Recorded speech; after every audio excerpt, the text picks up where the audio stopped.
Covid-19 and GBM.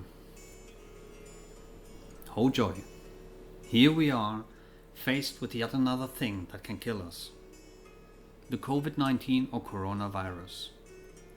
I myself, like thousands and thousands and thousands of people everywhere, I'm quarantined inside my house. Being a cancer patient, I'm a part of the population that is at a higher risk of being affected, and the speed at which it is spreading makes me think that yes, it's probably a good idea. Quarantine is something that is quite rough for a lot of people, because not being able to visit the gym, hang out in a bar or go to work, that's quite the strain. Using public transportation, no, that's not a good idea. Parties, oh no. Concerts, nope, not possible.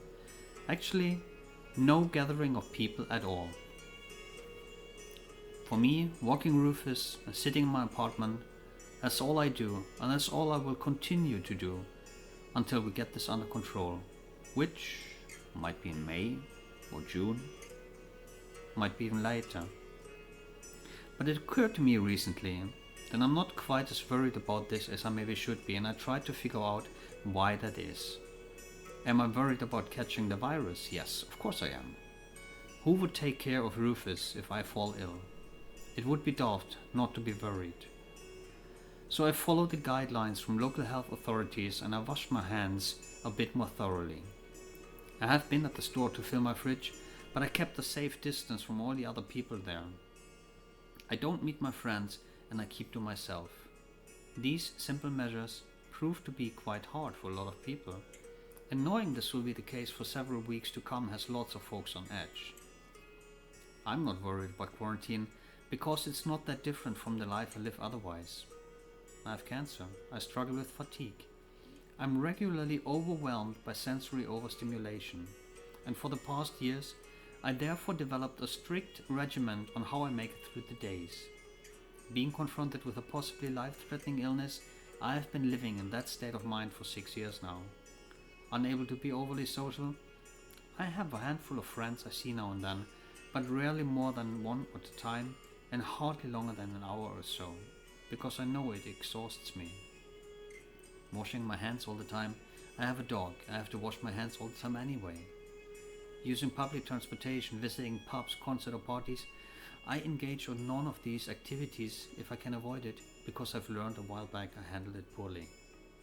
I love my apartment. I enjoy my own company.